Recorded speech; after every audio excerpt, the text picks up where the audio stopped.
Ya, kita coba ajak Anda pemirsa untuk coba mencari tahu lebih dalam lagi apa sih faktor-faktor yang bisa kemudian membuat kita terinfeksi penyakit sifilis atau raja singa ini, Dok. Pola hidup sehat, kebersihan penting tidak? Semuanya itu penting ya, tetapi kalau misalnya bakteri itu sudah masuk dan kemudian ada masa inkubasi ya kita sebutnya begitu, kemudian bakteri itu pasti akan berkembang. Kalau misalnya, apalagi kalau misalnya seseorang itu daya tahan tubuhnya turun ya, rendah, itu tentunya manifestasinya akan lebih cepat. Ya, yang awal adalah timbulnya luka di tempat pada saat kita melakukan kontak seksual yang berisiko tadi, misalnya di area kelamin. Kemudian kalau kita melakukan kontak dengan mulut ya bisa juga di area mulut. Dan kadang-kadang luka itu tidak terdeteksi dan terabaikan oleh pasien karena lukanya cuma satu, tidak nyeri juga, tidak nyeri. Ya. Jadi nggak ada rasa sakitnya gitu? Tidak ada rasa sakitnya. Yang bahkan mungkin sebagian orang mengabaikan ini. Iya, betul. Jadi mereka tidak merasa sakit dan kemudian tidak mengakses fasilitas kesehatan untuk melakukan. Mematikan dan bisa disembuhkan nggak? Oh, sangat bisa disembuhkan. Apalagi pada saat kita temukan dalam kondisi dini. Kecuali kalau udah agak berat mungkin ya, kalau udah agak berat tentunya komplikasinya yang harus kita pikirkan juga. Saya ke Bu Siti Nadia Tarmizi nih. Bu Nadia, Bu Dokter Nadia, di salah satu literasi ya, 5 provinsi dengan kasus sifilis tertinggi di Indonesia. Ini mungkin bisa ada penjelasan dari Dokter Nadia, Dok, dan tindakan preventif pemerintah, Dok.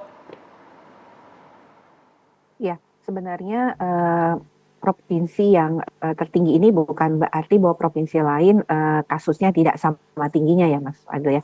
Karena sebenarnya provinsi yang tertinggi ini adalah mereka yang memang secara rutin dan aktif untuk melakukan penemuan kasus.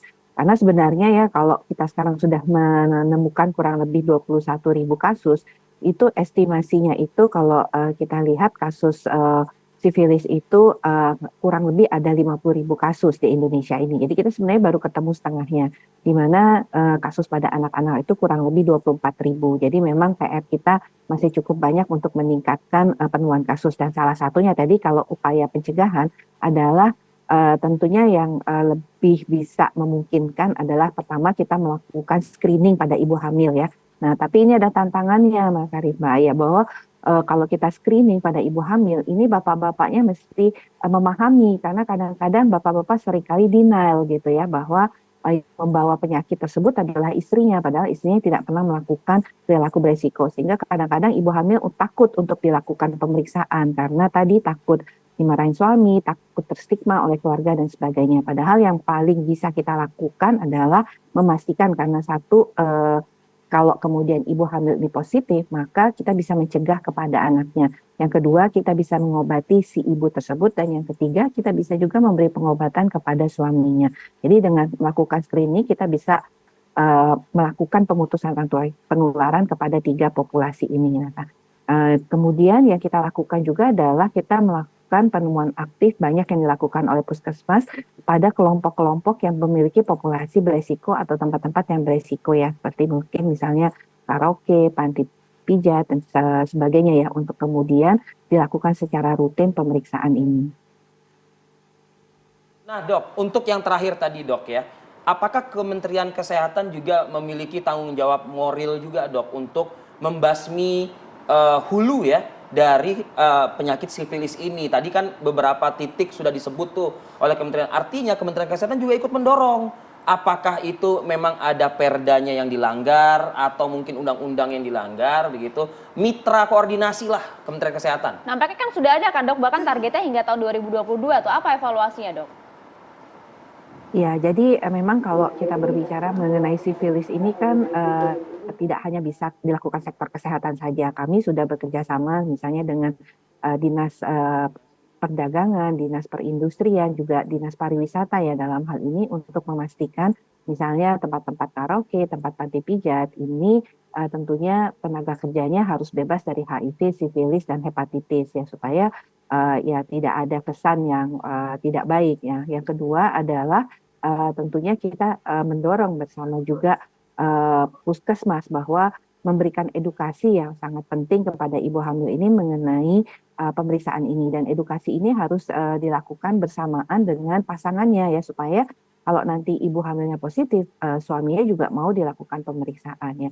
Jadi kalau dari regulasi itu yang kita lakukan bersama dengan dinas atau sektor lain yang tentunya yang terkait ya, terutama sektor pariwisata.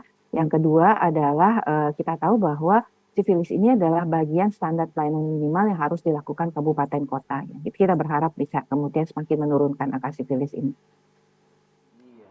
Perda-perdanya mungkin harus sudah ada digencarkan lagi ya. lagi. Dok, terakhir dok, mungkin apa yang bisa dilakukan oleh kami ini, terutama untuk tadi kan tidak hanya wanita saja, tapi juga para pria juga, terutama Dicek untuk itu mereka-mereka yang mungkin baru akan menikah atau mungkin baru akan melakukan pengecekan kehamilan, apa yang harus dilakukan sejak dini? Ya betul, betul sekali ya. Jadi bahwa sifilis ini bukan tanggung jawabnya tenaga kesehatan saja, tetapi edukasi dan kemudian kesadaran dari masyarakat terkait dengan kapan kita harus melakukan deteksi dini, kapan kita harus lakukan screening, kapan kita harus melakukan pengobatan, itu juga sangat penting tentunya ya. Jadi saya mengajak bahwa semuanya teredukasi begitu, dan kemudian dari bincang-bincang ini mudah-mudahan banyak manfaat untuk masyarakat semua. Jadi mau gitu ya melakukan screening atau melakukan pemeriksaan, karena sebetulnya melakukan pemeriksaan itu mudah. Dengan pemeriksaan darah saja, serologi, itu bisa dilakukan pengecekan terhadap beberapa infeksi sekaligus. Tingkat vaskes puskesmas pun bisa? Bisa, semuanya sudah difasilitasi oleh Dokter Nadia. Iya, oleh pemerintah dalam hal gratis, ini. kan? Jadi artinya bisa gini, setelah tayangan ini ada masyarakat, warga, saudara-saudara kita yang khawatir gitu loh ya kan, parno lah istilahnya. Merasa bahwa beresiko tinggi gitu ya, bisa. Artinya bisa ya itu dilakukan. Bisa. Dan jangan juga menganggap ini apa misalnya tabu ya, atau apa. tabu, gitu. stigma itu harus dihilangkan karena ini infeksi. Kalau infeksi bisa dideteksi secara dini, tentunya pengobatan akan lebih cepat. Pemeriksaan kan tidak hanya karena kemudian kita merasa ada gejala ya kan dok ya, untuk antisipasi tadi itu. Betul, jadi dilakukan bisa pranikah, kemudian pada saat ibu hamil di trimester awal ya, jadi bulan-bulan pertama kehamilan itu harus dilakukan pemeriksaan juga, dan kemudian nanti diulang di akhir-akhir kehamilan. Jadi pada saat